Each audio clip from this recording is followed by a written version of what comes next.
In a world not so dissimilar from our own, the supernatural creatures of legends lurk through murky streets, graze across protected fields, and set fire to the unworthy. Near the end of the 19th century, an eclipse darkened the sky and brought about the first maelstrom, a magical catastrophe that emptied out hundreds of thousands of souls from the beyond into the mortal world. And at this moment, the supernatural became undeniable to the general public. Now, 50 years later, everybody who's anybody is participating in a ritual with this new eclipse, hoping it will come with yet another society-shaking maelstrom.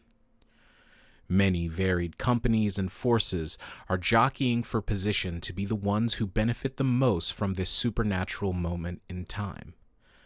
As those forces clash together against each other, they find themselves in a deadlock.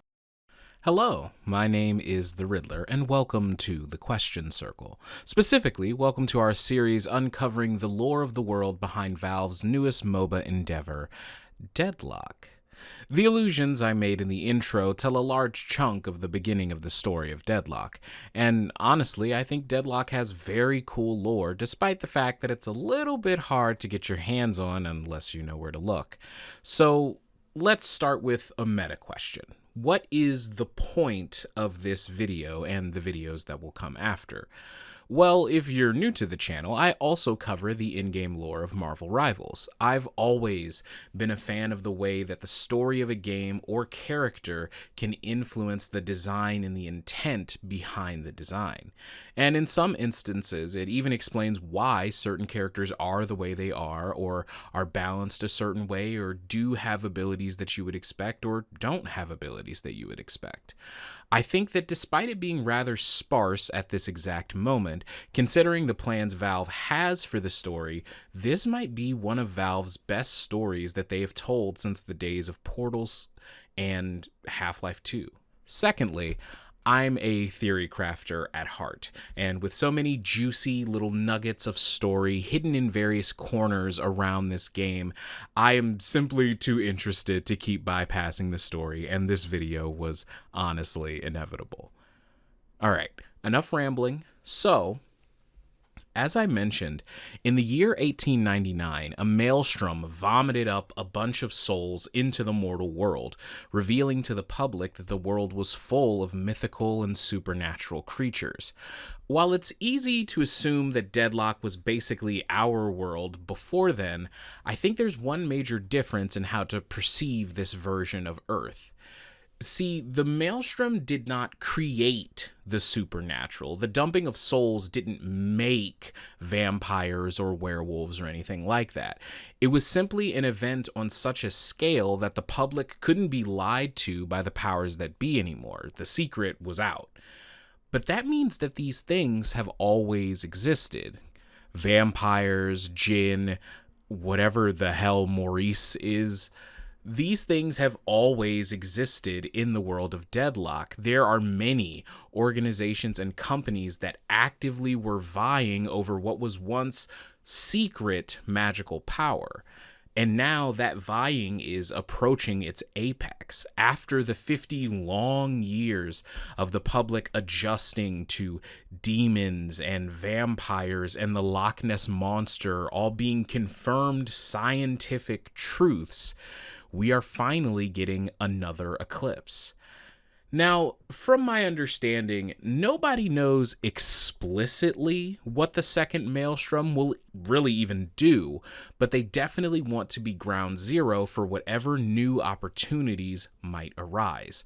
The one thing that we can all say for sure is that the eclipse is going to bring with it some very potent magical power, and a lot of different forces throughout the world are looking to get their hands on it first.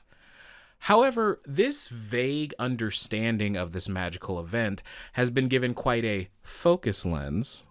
Yeah. You like that one? It's an item in the game. Quite a focus lens to look through by way of the patrons.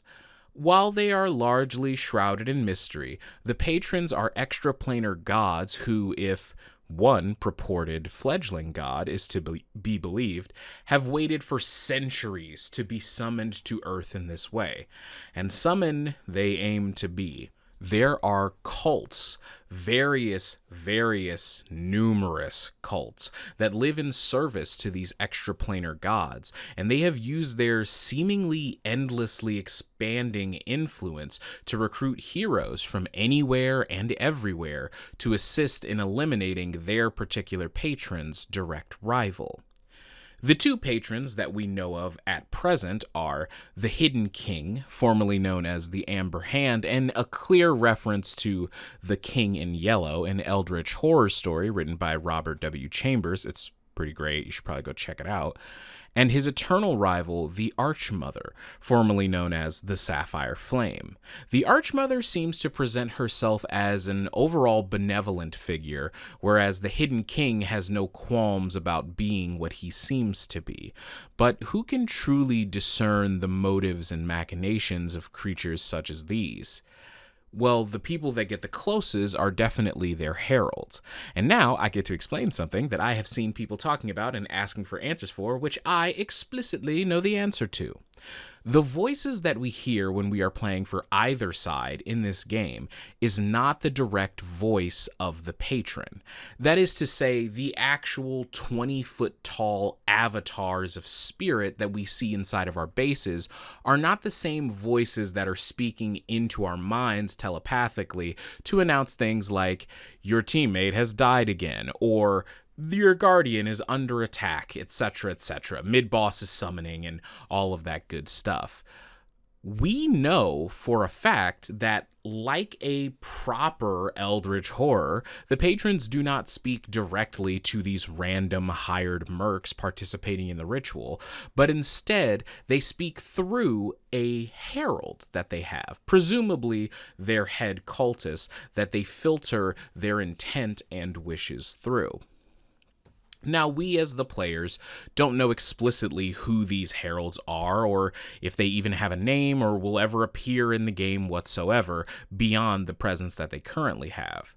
A Deadlock developer with the handle Cowrie has confirmed that things that I've just said are pretty on point. However, please keep in mind, for not only this video, but all the videos that are going to follow, Deadlock is still a game that is in a closed alpha. We haven't even reached the open beta early access version of this game yet. Deadlock is still very open to being revamped, remade, and honestly restructured from the ground up, and the lore is no small part of that. I am servicing as a way to share the tasty lore bits that we currently have, but don't be surprised if an update comes along and changes anything that I talk about in any of these videos. I will try and keep up to date with releasing new videos with the new information, but don't get too attached to any details that you might hear or think are particularly cool. Anyway, that's enough about the patrons for now. We can talk about them more in their own separate video. Let's talk more about those extra planes that I mentioned. When the maelstrom coughed up so many spirits onto Earth, it caused a few dormant magical pathways called astral gates to open.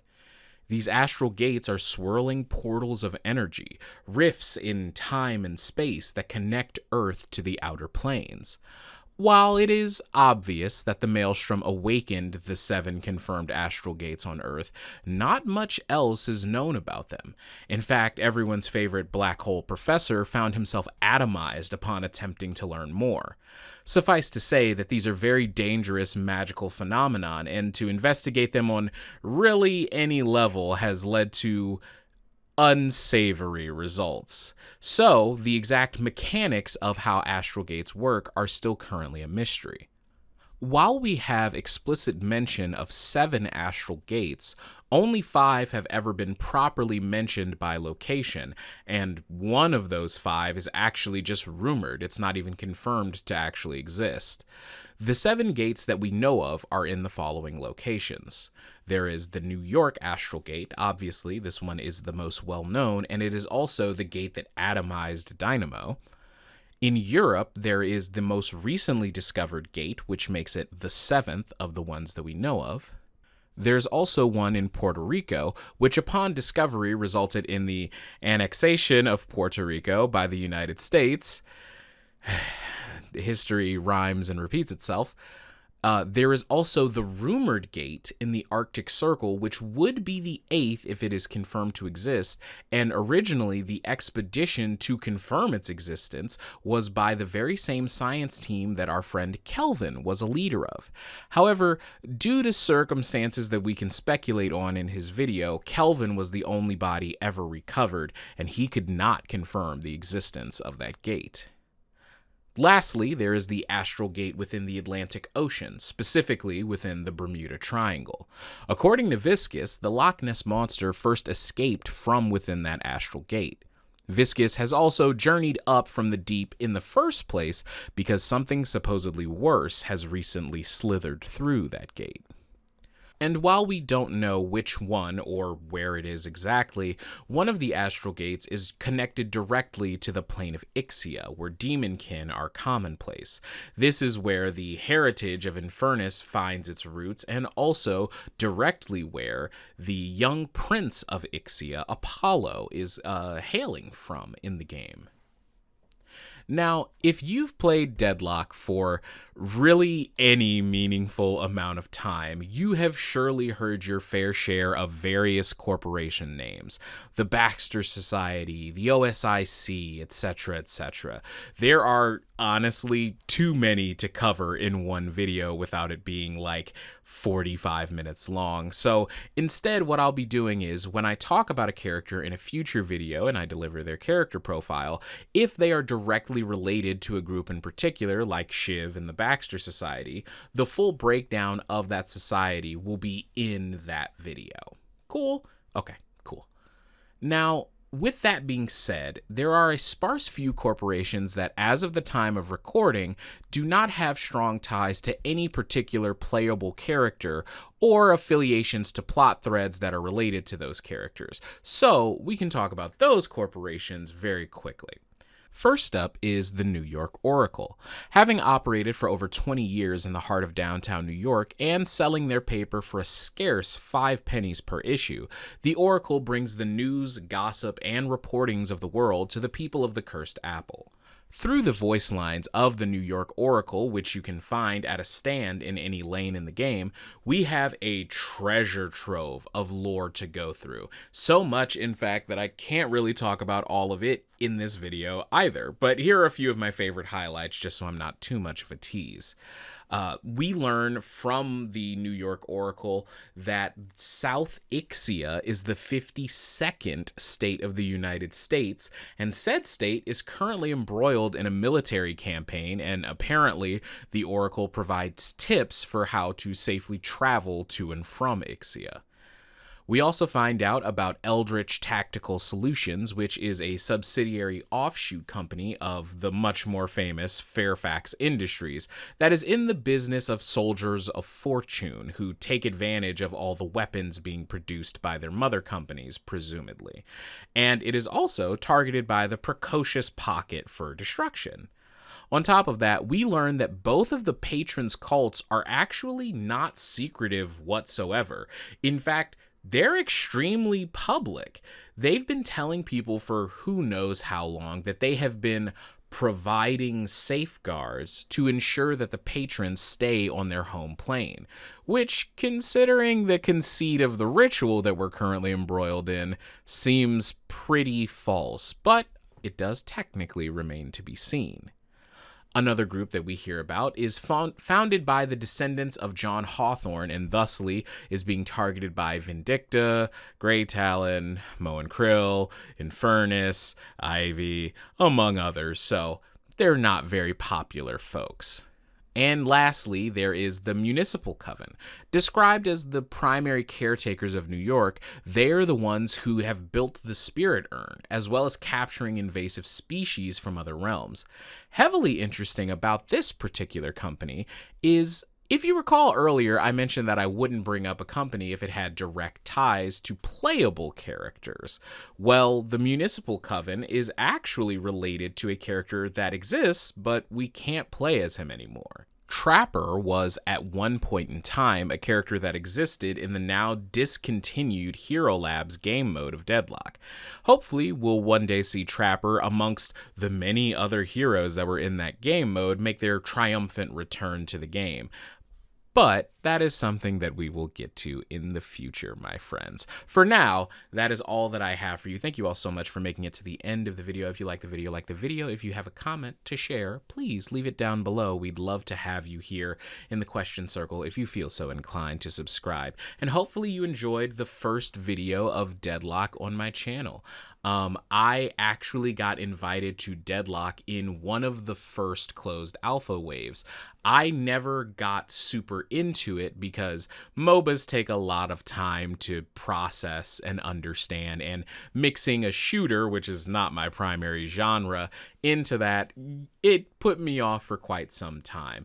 But ever since the update before the Old Gods New Blood update, I have been absolutely addicted to this game. It has gotten its hooks in me, and a big part of that is the lore. If you're new here, like I said, I have a ton of Marvel Rivals videos. I am a big lore person, and the lore in Deadlock, it is A-OK. Big fan. So if you're interested in hearing more, drop us a subscribe, hang around, and there will be more videos to come. Both general theories on things that may happen, descriptions on various companies, and most importantly, plenty and plenty of character profiles, so you can learn everything you want to know about all these beautifully designed characters, even the ones who need model updates. Thank you all so much for joining me, and until the next time I see you, drink some water, wash your hands, tell someone you love that you love them, and be good people.